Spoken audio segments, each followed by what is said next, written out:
आज प्रभु ने एक और मौका दिया, उसके लिए मैं प्रभु का शुक्रगुजार हूं। प्रभु के वचन को हम कैसे पढ़ें और उससे किस तरह से पवित्र आत्मा का प्रकाश प्राप्त करें, ये विषय हम पिछले 2 हफ्तों से देख रहे थे। और जैसा मैंने आपको बताया कि यहाँ कोई एटम बम बनाने जैसी कोई कठिन बात नहीं हो रही है। प्रभु ने अपना वचन इस तरह से दिया है अपने बच्चों को कि वो उनकी भाषा में है, और प्रभु के वचन में जो बातें कही गई हैं उनमें से 95% पोर्शन हम में से हर व्यक्ति बड़े आराम से समझ सकता है। यदि पहली रीडिंग में समझ में नहीं आया तो उसको दोबारा पढ़ें, तीसरी बार पढ़ें, वो समझ में आ जाएगा। इन सब चीजों को मैं खाने से तुलना करके आपको बताना चाहता हूं। मान के चलिए कि आप सर्वोत्तम खीर पी रहे हैं और किसी की गलती से उस खीर के अंदर मान के चलिए कि एक रुपए का सिक्का गिर गया है। वो आपके मुंह में आ जाता है, अटक जाता है, आप उसको थूक देते हैं, उसके साथ साथ खीर पीना बंद नहीं करते।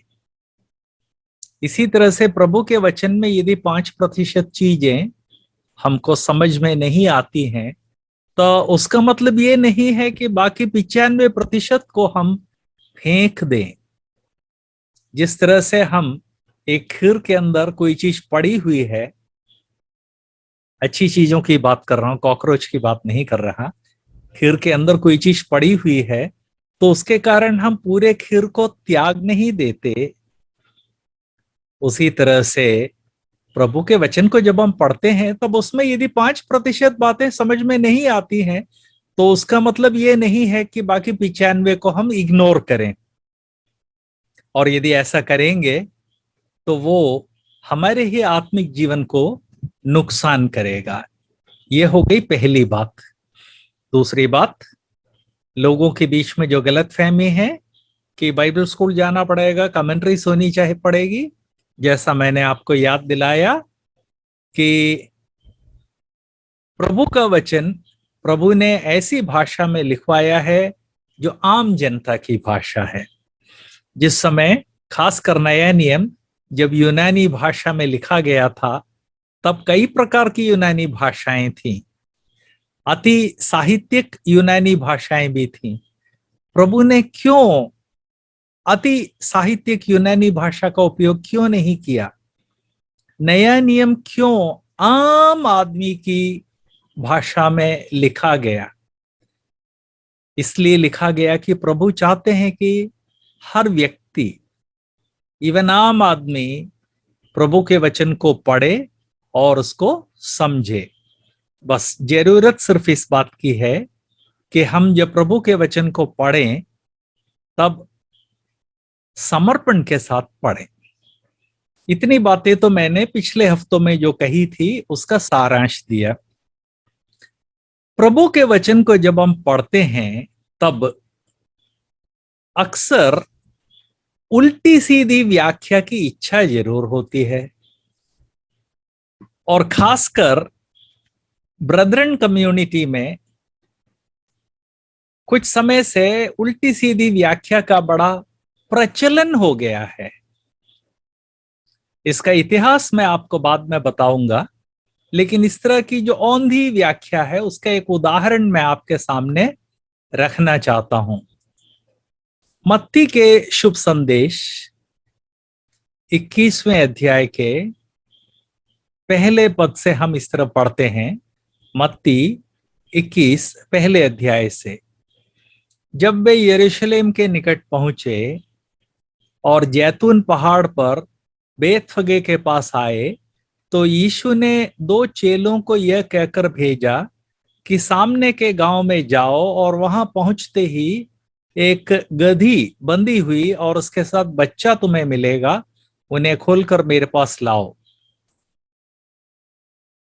7वें पद में हम देखते हैं, और गधी और बच्चे को लाकर उन पर अपने कपड़े डाले और प्रभु उस गधी पर बैठ गए।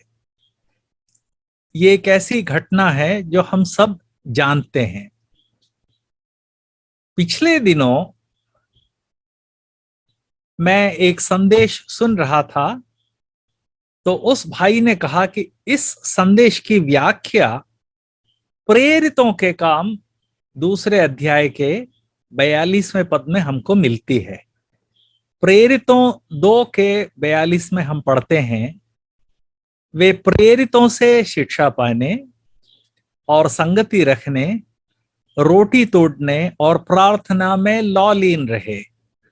तो उस भाई ने कहा कि गधे के 4 पैर होते हैं, और गधे के जो 4 पैर है वो नंबर 1 प्रेरितों की शिक्षा, नंबर 2 संगति, नंबर 3 रोटी तोड़ना, और नंबर 4 ये प्रार्थना को प्रदर्शित करता है। मैंने उसे सुनकर सर पीट लिया, क्योंकि वो वक्ता प्रभु के वचन का अध्ययन करने और प्रभु के वचन का असली मतलब बताने के बदले वो अपनी कल्पना की उड़ान भर रहा है, और कल्पना की उड़ान में उसने गधे के 4 पैरों को मतलब दे दिया है। सवाल यह है कि गधे के 4 पैर के सिर्फ 4 पैर तो होते नहीं है, उसकी दुम भी होती है, उसका सर भी होता है। उसको आपने क्यों, उसकी उपेक्षा क्यों कर दी? खासकर सर की उपेक्षा आप कैसे कर सकते हैं? तो इस तरह की जो उल्टी सीधी व्याख्या है, इसका ट्रेंड इस समय ब्रदरन असेंबलीज में बढ़ रहा है। इसका कारण क्या है ये भी मैं बता दूं। कारण यह है कि प्रभु के वचन का खरा खरा अध्ययन करना थोड़ा सा श्रम का काम है। प्रभु के वचन को लेना होगा, उसको ध्यान से पढ़ना होगा, उसमें से जो प्रकाश मिलता है वो प्रकाश नोट करना होगा, और इस तरह से प्रभु के वचन को लगातार पढ़ने के द्वारा प्रभु के वचन से हमको जो प्रकाश मिलता है, उस प्रकाश को लेकर उसके आधार पर प्रभु के वचन की व्याख्या करने में थोड़ा सा श्रम लगता है। श्रम क्या, एक डायरी और एक पेन की बात है और समर्पण की बात है, लेकिन हम में से कई लोग ऐसे हैं जिनके पास प्रभु के लिए और प्रभु के वचन के लिए इतना भी करने के लिए समय नहीं है। हमको हर चीज इंस्टेंट चाहिए। मैं आपको याद दिलाना चाहता हूं कि आत्मिक जीवन में इंस्टेंट कोई बात नहीं होती है। आत्मिक जीवन में सिर्फ उद्धार इंस्टेंट मिलता है। जिस क्षण हम प्रभु यीशु को मुक्तिदाता के रूप में ग्रहण करते हैं, उसी क्षण तत्क्षण हमको उद्धार मिल जाता है, और उस उद्धार के साथ साथ प्रभु के द्वारा दिए गए बाकी सारी चीजें मिल जाती हैं। लेकिन हमको क्षण भर में उद्धार देने के लिए प्रभु यीशु को संसार में आके 33.5 साल दास का रूप धारण करके जीवन बिताकर सूली पर अत्यधिक पीड़ा सहनी पड़ी थी। इसलिए उद्धार हमको क्षण भर में दे दिया जाता है, लेकिन उद्धार का जो कार्य है वो क्षण भर में पूरा नहीं हुआ। लेकिन हम में से कई लोगों को इंस्टेंट की आदत पड़ गई है, और हमें परमेश्वर के वचन की व्याख्या भी इंस्टेंट करने की आदत धीरे धीरे बढ़ रही है, जिसके कारण गधे की टांगों को प्रेरितों की शिक्षा, संगति, रोटी तोड़ना और प्रार्थना जैसी वाहियात इंटरप्रिटेशन के द्वारा जो लोग प्रभु का वचन सुन रहे हैं उनको गधा बना रहे हैं।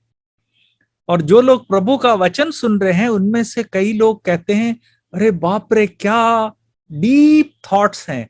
मतलब आपको उल्लू बना रहे हैं, आपको गधा बना रहे हैं, आपको लग रहा है कि बड़ी गंभीर बातें हैं, जिसका मतलब है कि हम पहले से मूर्ख हैं जो प्रभु के वचन को नहीं समझते हैं। यह ट्रेंड मंडलियों में बढ़ रहा है, और मैं आपको याद दिलाना चाहता हूं, यह ट्रेंड, इसको कहते हैं अन्य अर्थ व्याख्या। प्रभु के वचन का जो असली अर्थ है, उस अर्थ को प्रभु की मंडली के सामने रखने के बदले इधर उधर से उल्टा सीधा कोई मतलब ढूंढ ढांड के वास्तविक अर्थ परमेश्वर की मंडली के सामने रखने के बदले उल्टे सीधे अर्थ, अन्य अर्थ लोगों के सामने रख रहे हैं। ये अन्य अर्थ व्याख्या हमारे बीच में बहुत बढ़ रही है और इस पर नियंत्रण बहुत जरूरी है, क्योंकि ये विश्वासियों को उनके आत्मिक जीवन में प्रोत्साहित करने के बदले विश्वासियों को व्यर्थ चीजों के पीछे जाने में मदद करती है। ये जो घटना हुई है, प्रभु गधे के ऊपर प्रभु ने यात्रा की, इसकी व्याख्या प्रभु के वचन में ही दिया हुआ है और हम प्रभु के वचन में जो व्याख्या दी गई है उसकी उपेक्षा करके लोगों को गधा बना रहे हैं। इसी मैं आपको याद दिलाना चाहता हूं, 1 मिनट।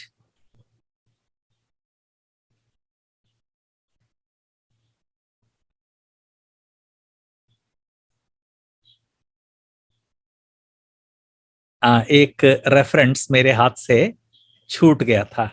यूहन्ना 12वां अध्याय 14 पद से जरा देखें। मैं यूहन्ना लिखना भूल गया था।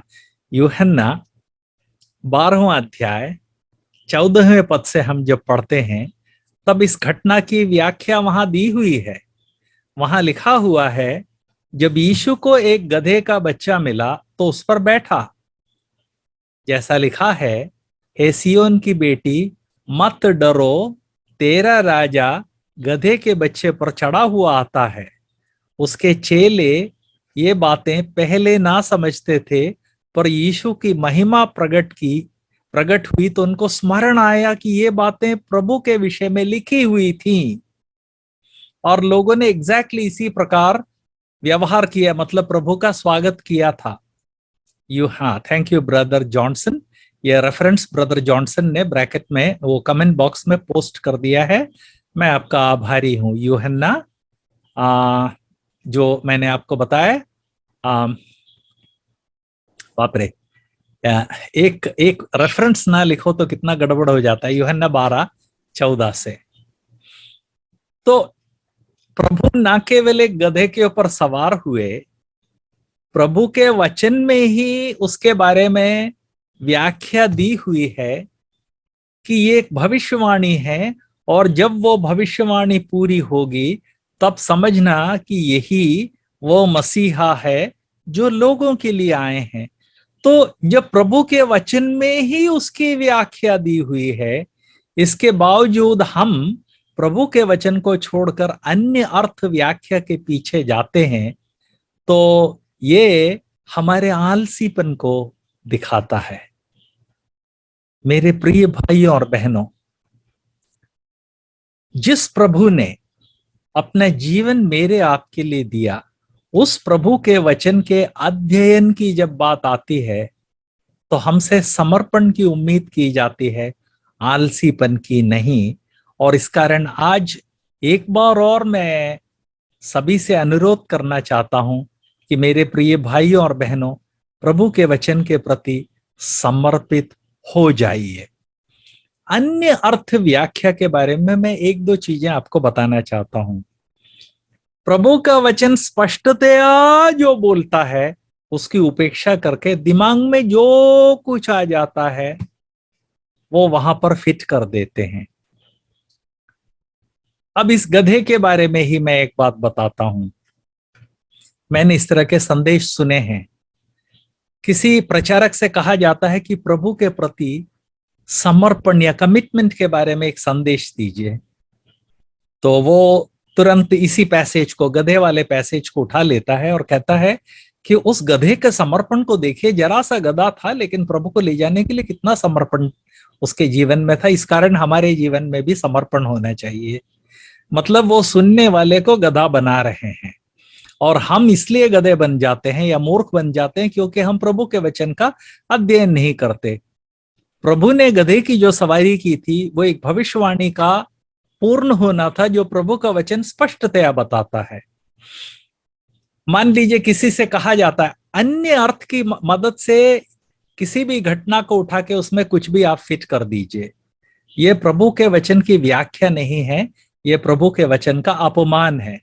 समर्पण के बारे में संदेश देने को बोला तो गधे का समर्पण देखिए, शिष्यत्व के बारे में संदेश दीजिए तो तुरंत गधे को देख लीजिए। प्रभु जहां जाना चाहते थे वहां गधा चला गया। ऐसा ही शिष्य को होना चाहिए। प्रभु यीशु के लॉर्डशिप के बारे में संदेश दीजिए, ऐसे गधे को देख लीजिए जो प्रभु को, राजाओं के राजा, प्रभुओं के प्रभु को अपने पीठ पर ले जाने को तैयार था। सेपरेशन के बारे में यदि कोई संदेश देने को बोलते हैं, उस गधे को देखिए जिसने प्रभु के लिए अपने आप को अलग कर दिया। आत्मिक वरदानों के बारे में संदेश देने को तो बोला जाता है, तो गधे को देखिए जिसका वरदान यह है कि वो वजन उठा सकता है और वो प्रभु को लेकर गया। परमेश्वर की इच्छा क्या है, विल ऑफ गॉड के बारे में संदेश दीजिए, एक गधे को देखिए जिसने उसके जीवन में परमेश्वर की इच्छा क्या है ये जानने के लिए वेट करता रहा, और जब पता चला कि यह है प्रभु की इच्छा तो उसने किया। ओबीडियंस, आज्ञाकारिता के बारे में संदेश देने को बोलते हैं, एक गधे को देख लीजिए जो प्रभु के प्रति आज्ञाकारी था। इस तरह से किसी भी विषय को कहीं भी फिट किया जा सकता है। मैं सभी भाइयों और बहनों को याद दिलाना चाहता हूं कि प्रभु के वचन का मतलब खरा खरा पढ़ें, खरा खरा व्याख्या करें और खरे तरीके से अपनी डायरी में नोट करें और खरे तरीके से सिखाएं। मनमाना एक गधे को 50 विषयों में फिट करके जनता को मूर्ख बना रहे हैं। यह ट्रेंड हमारे बीच में तभी खत्म होगा जब मैं और आप प्रभु के वचन का अध्ययन करेंगे, जब प्रभु के वचन का मतलब जानेंगे, तब इस तरह के संदेश बंद हो जाएंगे और प्रभु के नाम का अपमान, प्रभु के वचन की गलत व्याख्या प्रभु के वचन का अपमान है, इस तरह का अपमान समाप्त हो जाएगा।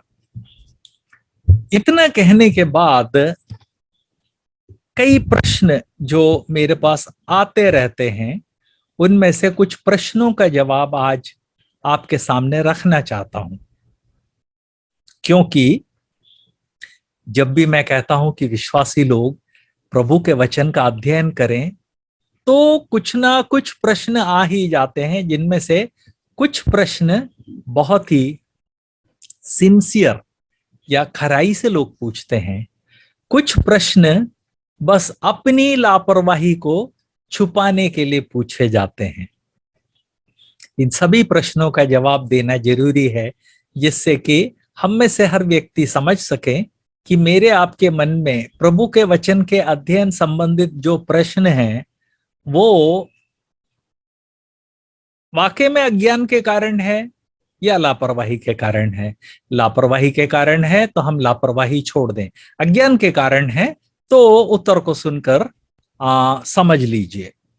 पहला प्रश्न है, मैंने आज तक इस तरह से प्रभु के वचन का अध्ययन नहीं किया है, इसलिए इस बात की क्या गारंटी है कि मैं सफल हो जाऊंगा। बहुत देखने में बड़ा अच्छा प्रश्न लगता है, कहीं मैं फेल तो नहीं हो जाऊंगा। मेरे प्रिय भाइयों और बहनों, हमारे जीवन में हजारों बातें हैं जो हम पहली बार करते हैं। जब स्कूल भेजा जाता है तो आ ई ई से लेकर हर चीज पहली बार करते हैं। जब शब्द सिखाए जाते हैं पहली बार सीखते हैं, ग्रामर सिखाया जाता है पहली बार सीखते हैं, विज्ञान, इतिहास, भूगोल जब सिखाया जाता है पहली बार सिखाया जाता है, तो हम पहली बार सीखते हैं। लेकिन यहाँ कहीं हम ये नहीं कहते कि नहीं नहीं मैंने इसके पहले नहीं किया है, मैं असफल तो नहीं हो जाऊं।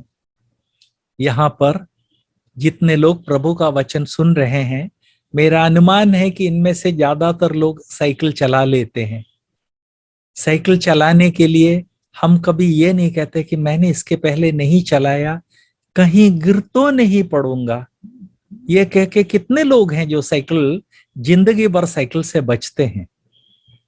शायद ही कोई बच्चा जब खड़ा होने की कोशिश करता है और कई बार गिर जाता है, तो बच्चा फिर जिंदगी भर ये नहीं सोचता कि मैंने इसकी कोशिश नहीं की इसलिए गिर पड़ा और आगे भी गिर पड़ूंगा इसलिए मैं नहीं चलूंगा। जी नहीं, मनुष्यों के अंदर प्रभु ने इस तरह का एक स्वभाव दिया है कि जिस कार्य को वो करना चाहता है उसमें असफल हो जाए तो दोबारा, तीसरी बार, चौथी बार कोशिश करता है।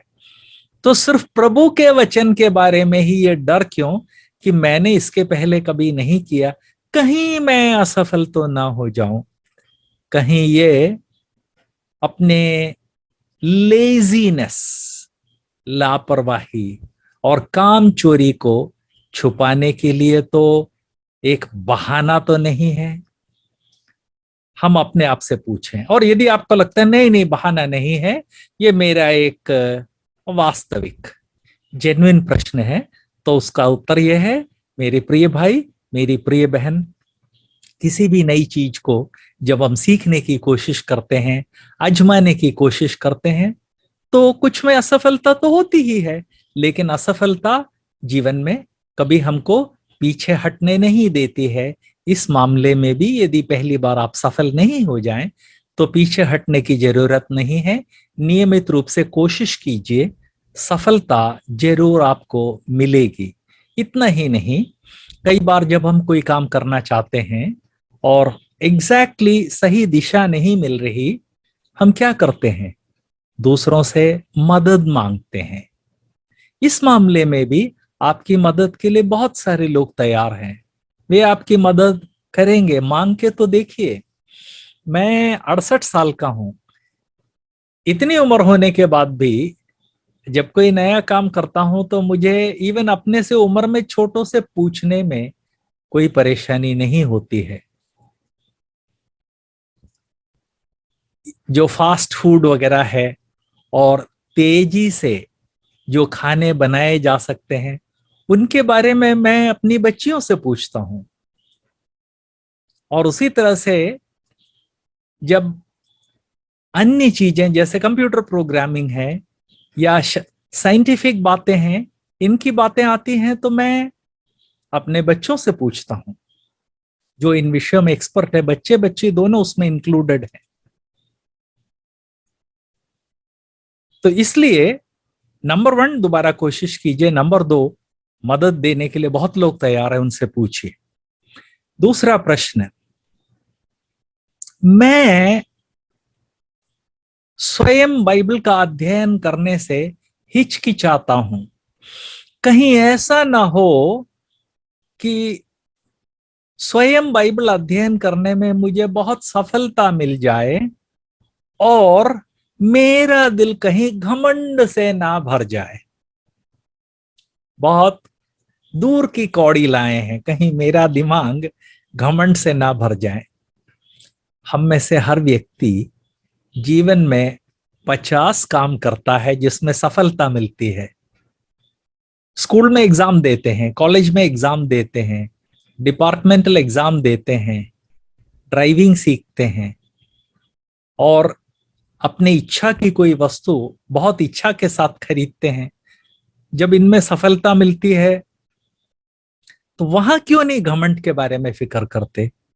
खासकर स्कूल, कॉलेज, ऑफिस वगैरह में जब प्रमोशन मिलता है तो वो तो ऐसी चीजें हैं जो हमको बहुत खुशी देती हैं। तब आप क्यों नहीं फिक्र करते कि मेरा दिल घमंड से ना भर जाए?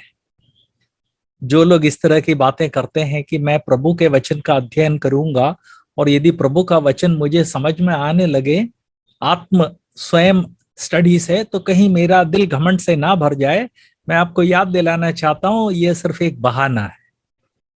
जीवन में 50 बातें हैं जो हमको घमंड से भर सकती हैं, लेकिन इन चीजों को करने से हम बिल्कुल हिचकिचाते नहीं हैं। तो प्रभु के वचन में ही ये घमंड आदि की फिक्र क्यों? ये एक वास्तविक शिकायत नहीं है, प्रभु के वचन के अध्ययन से बचने के लिए महज एक बहाना है। बहाने छोड़िए, याद रखें, कल हम जब प्रभु के न्याय सिंहासन के सामने या न्याय आसन के सामने खड़े होंगे और जब हमारे जीवन का हिसाब वहां पर खोला जाएगा, तब हमको लगेगा अरे थोड़ा सा और कर लेना चाहिए था, 2 लोगों से और प्रभु का वचन शेयर करना चाहिए था। मंडली में जब मुझे संदेश देने का अवसर मिला तो मुझे कुछ और अच्छी तरह से अध्ययन कर लेना चाहिए था। प्रभु के वचन के अध्ययन के लिए मेरे पास 50 अवसर थे, मैंने सारे अवसर गंवा दिए। मुझे थोड़ा और प्रभु के वचन में जीवन बिताना चाहिए था, लेकिन तब अफसोस करने से कोई फायदा नहीं होगा, क्योंकि ये जीवन हमको दोबारा नहीं मिलेगा। इसलिए मेरे प्रिय भाइयों और बहनों, मैं आपको याद दिलाना चाहता हूं, इस तरह की बहानेबाजी के द्वारा प्रभु के वचन के स्वयं अध्ययन से, आत्म अध्ययन से दूर ना रहें। हम अपने जीवन में इस तरह के बहानों का उपयोग नहीं करते हैं, प्रभु के वचन के बारे में भी इस तरह के बहानों का उपयोग ना करें। तीसरा प्रश्न है कि मेरे चर्च में इस तरह के कई लोग हैं जो प्रभु के वचन के मामले में मुझसे अच्छे विद्यार्थी हैं, या प्रभु के वचन के मामले में मुझसे अच्छे टीचर्स हैं, इस कारण मैं अध्ययन से हिचकता हूं। मैं आपको याद दिलाना चाहता हूं कि हमारी मंडली में और हमारे आसपास इस तरह के हजारों लोग हैं जो हर चीज हमसे अच्छी तरह से कर लेते हैं।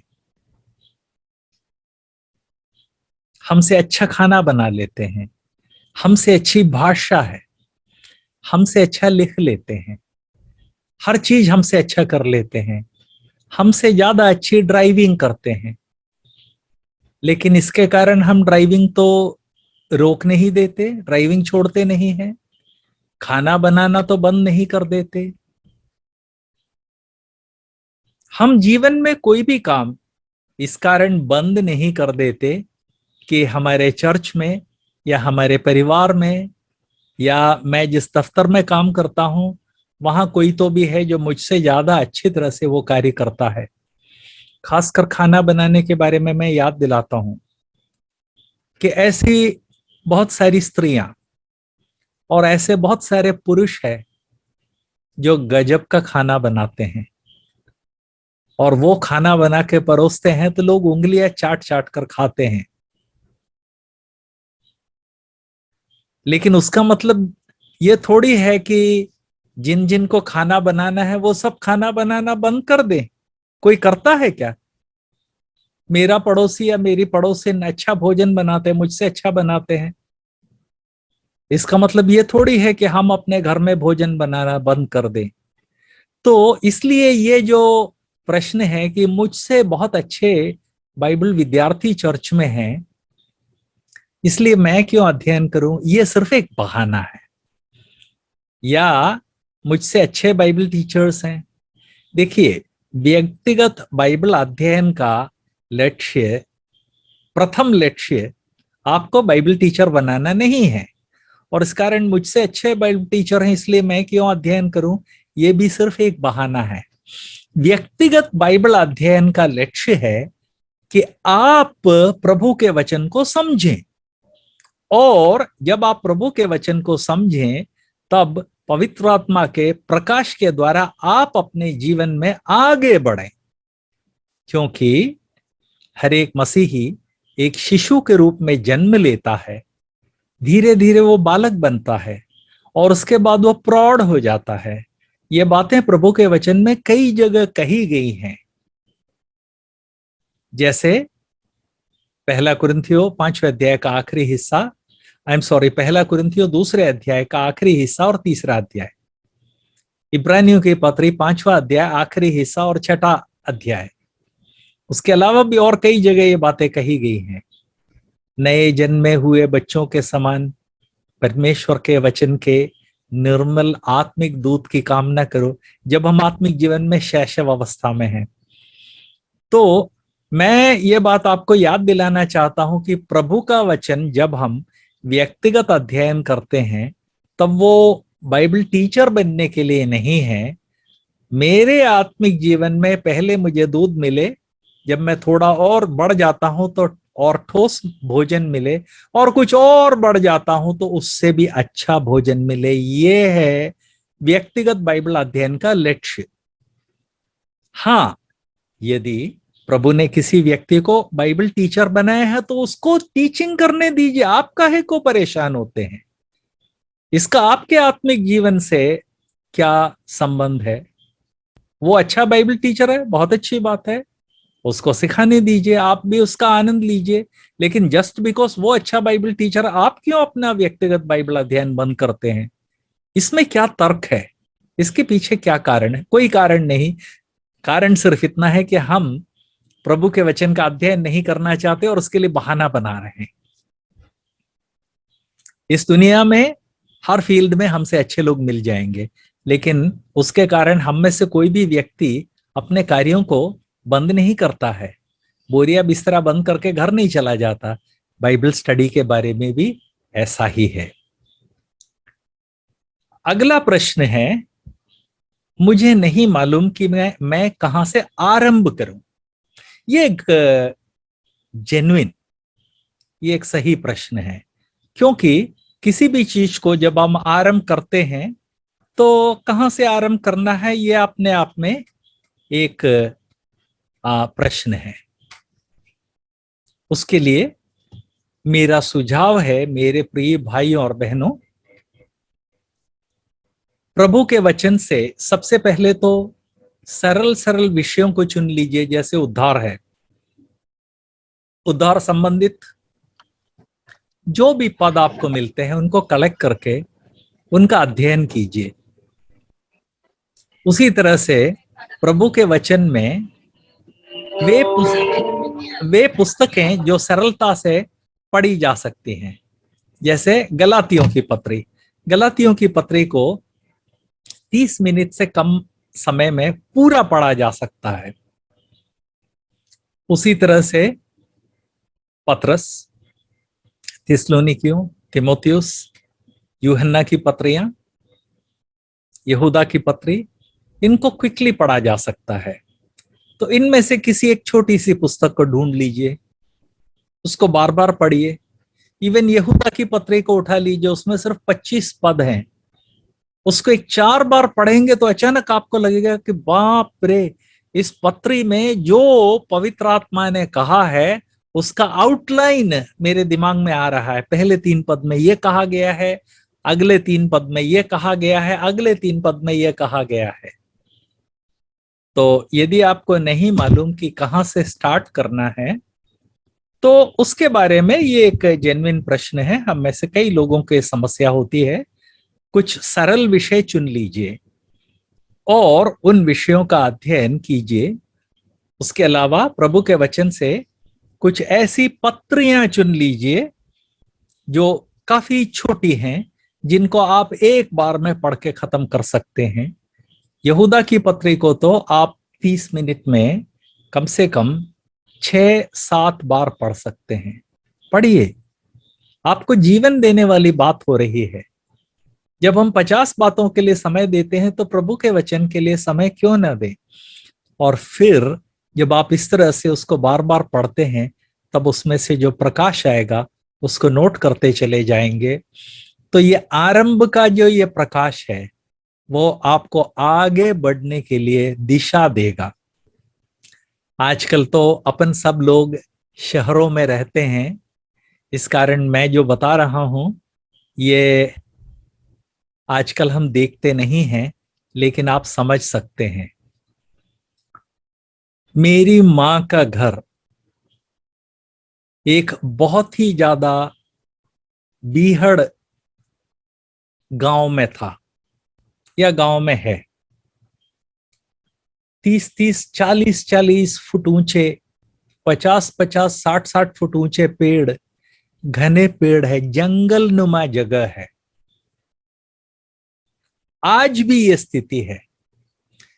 तो आज से 45 साल पहले जिसकी मैं बात कर रहा हूं, सोचिए क्या स्थिति रही होगी।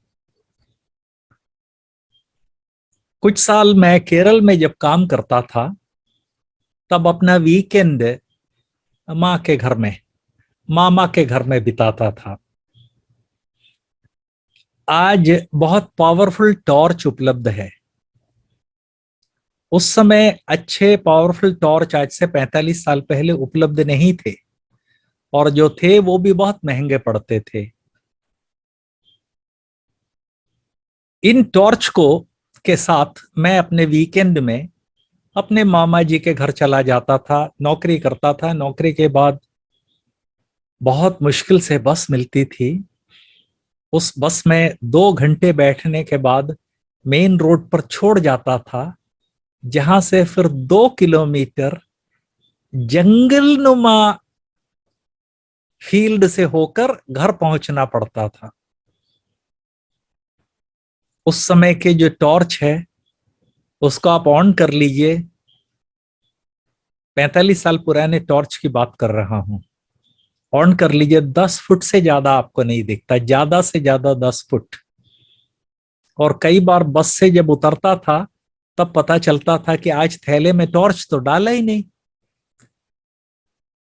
तो वहां जस्ट जहां उतरते हैं वहां एक घर था, वहां जाके उनसे मदद मांगते थे तो वो एक मोमबत्ती जलाकर दे देते थे, या नारियल के जो पत्ते होते हैं उनका गट्ठर बना के उसके सिरे पर आग लगा के दे देते थे। ये अपने आप में एक बड़ा अनुभव था।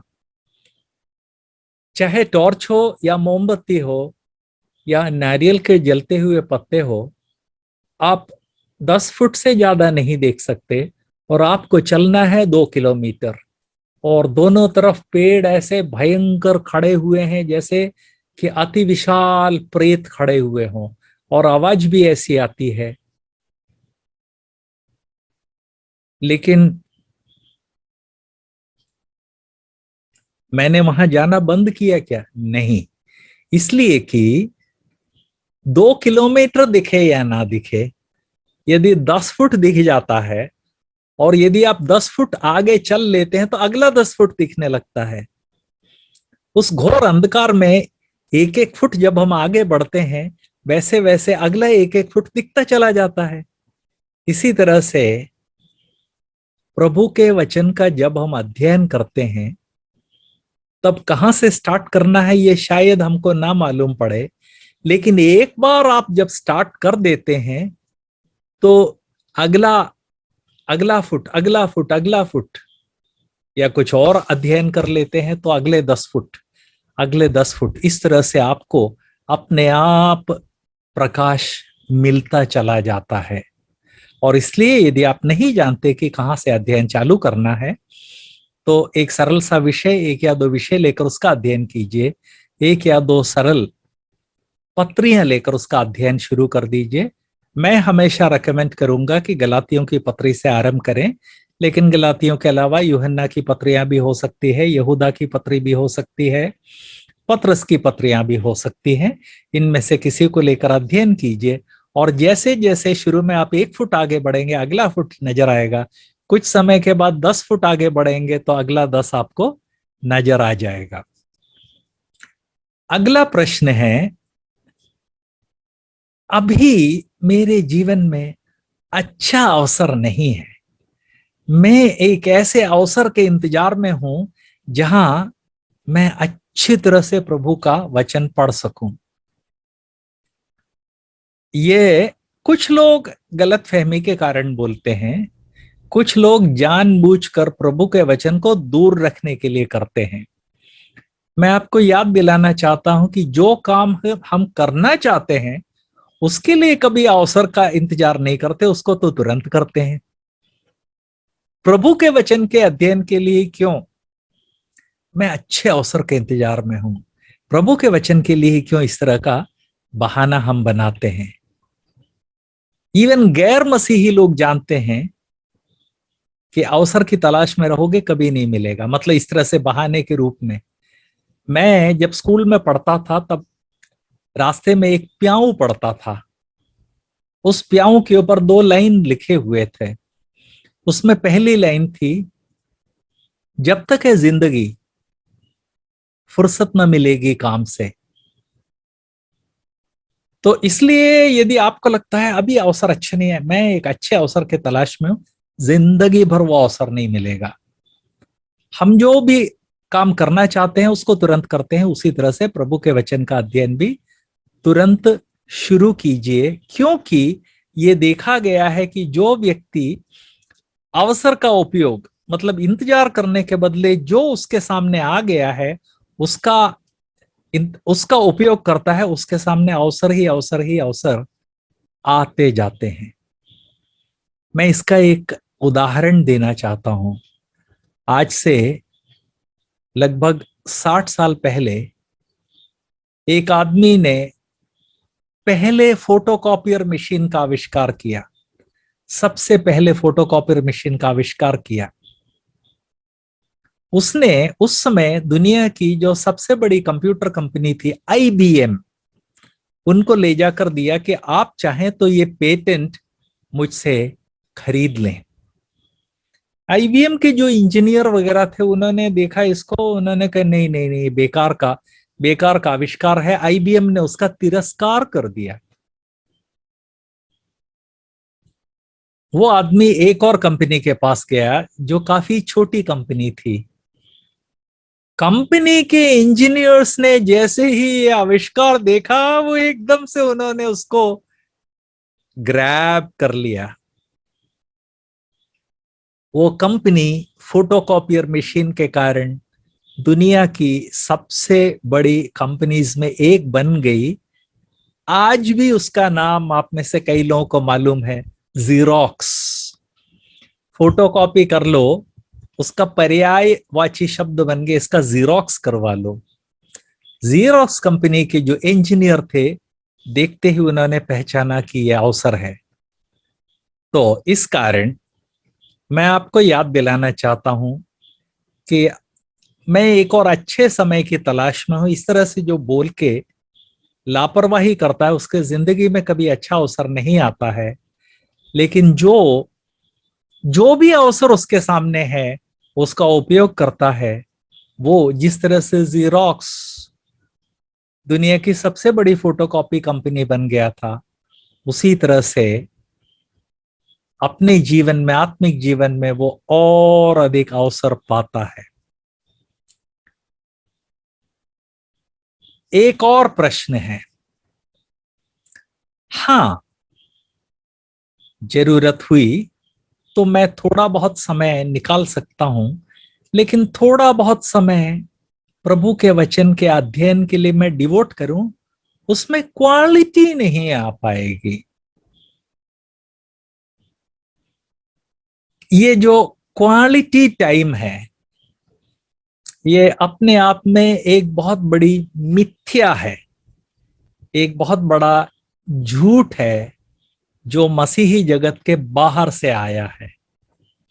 प्रभु ने मदद की तो हम यहां से अगले हफ्ते पिकअप करेंगे, और जहां तक मेरा अनुमान है अगले हफ्ते प्रभु के वचन का अध्ययन कैसे करेंगे इसका आखिरी क्लास होगा, जिसके बाद प्रभु ने मदद की तो हम इसी तरह से किसी उपयुक्त विषय को ले लेंगे।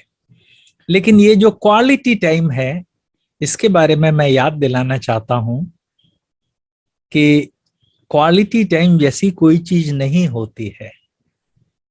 हमको जो भी समय हमारे जीवन में उपलब्ध है उसमें क्वालिटी लानी होगी। मैं ऐसे कई लोगों को जानता हूं जो सुबह 5 बजे घर से निकलकर 2-2 3-3 घंटे ट्रेन से यात्रा करके अपने दफ्तर पहुंचते हैं, और शाम को वहां से यात्रा करके रात को 8 बजे घर पहुंचते हैं। वे लोग बड़े आराम से शिकायत कर सकते हैं हमारे पास क्वालिटी टाइम नहीं है। लेकिन ऐसे एक शख्स के बारे में बता के मैं समाप्त करना चाहता हूं। उस व्यक्ति का नाम है केनेथ टेलर।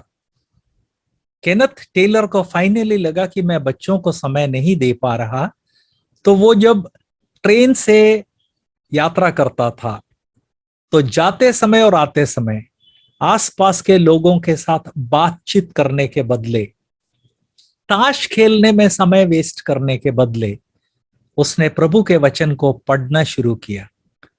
और कुछ पढ़ने के बाद उसको लगा कि मेरे बच्चे इसको समझ नहीं पाएंगे, इसलिए उसने प्रभु के वचन के कई हिस्सों को सरल शब्दों में लिखना शुरू किया। घर आके जब वो बच्चों को पढ़ के सुनाता तो बच्चे उत्साह से भर जाते थे कि डैड, पहली बार हम प्रभु के वचन को समझ पा रहे हैं। एक बार जब उनके शाम के वचन पढ़कर बच्चों को सुनाने का समय आया, तब उनके चर्च के पास्टर वहां आए। तो उन्होंने कहा कि आइए बैठिए, मैं जरा बच्चों को पढ़ के सुनाऊं, उसके बाद अपन बात करेंगे, प्रार्थना करके उनको भेज दूं। तो आप पास्टर ने कहा ठीक है। तो केनेथ टेलर जब बच्चों के सामने वो पढ़ने लगे तो पास्टर की झक्की खुल गई। उन्होंने कहा कि वाह, मैं जिंदगी भर प्रभु के वचन का अध्ययन करता आया हूं, लेकिन प्रभु के वचन को इतने सरल तरीके से मैंने नहीं सुना है। उन्होंने केनेथ टेलर पर दबाव डाला कि वे जितना उन्होंने किया है उसको छाप दें। उन्होंने उसको छापा और क्रमशः प्रभु के वचन के और हिस्से छापते चले गए। आज वो लिविंग बाइबल के नाम से जाना जाता है, अंग्रेजी भाषा का सबसे सरल ट्रांसलेशन। सच कहा जाए तो पैराफ्रेज है, पैराफ्रेज क्या है फिर हम देखेंगे। इवन एक गैर अंग्रेजी व्यक्ति उसको बड़े आराम से पढ़कर समझ सकता है। यदि वो ये सोचता कि मेरे पास समय नहीं है, कभी समय नहीं मिलता, लेकिन उसने सोचा कि मुझे जो समय यात्रा करते समय मिलता है मैं उसको उपयोग करके देखूं तो, और उसने जो देखा वो उसके बच्चों के और दुनिया भर के करोड़ों लोगों के जीवन में अनुग्रह का कारण बन गया।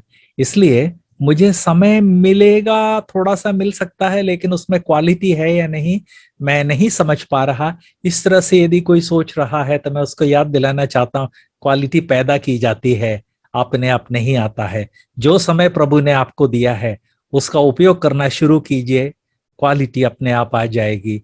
प्रभु का वचन जब आप समझने लगेंगे तब आपके जीवन में प्रोग्रेस होगा, दूसरों के लिए भी अनुग्रह का कारण बन सकेंगे। इन बातों को समझने के लिए और इनके द्वारा अनुग्रह पाने के लिए और जीवन में एक नई आदत, प्रभु के वचन के अध्ययन की, स्वयं अध्ययन की आदत डालने के लिए प्रभु आप सबकी मदद करे। प्रभु के नाम की महिमा हो।